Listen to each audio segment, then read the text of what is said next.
রোজ বিকেলে নানা খেলা। ক্লাসে এসে দিদিমণি বললেন, কাল বিকেলে কি খেলা হলো?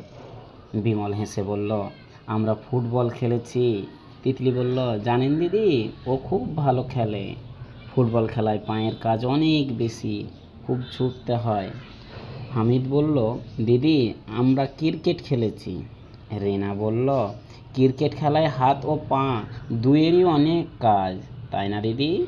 ব্যাট বল করা, রান নেওয়া, ফিল্ডিং করা, সবেতে হাত ও পায়ের কাজ।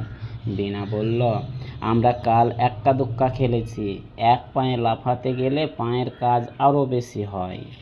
পায়ের পাতা, গোড়ালির হাঁটু সবেরই কাজ হয়। আমিনা বলল, তবে লুকোচুরি খেলতেও খুব ছুটতে হয়। সাবিনা বলল, আমি রোজ স্প্রিং করি, তাতেও পুরো শরীরে কাজ হয়। নিশ্চয়, স্প্রিংয়ে আঙুল, কবজি, কুইন কাজ, সবেরই অনেক কাজ, তাই ছাড়া পায়ের কাজ তো আছেই।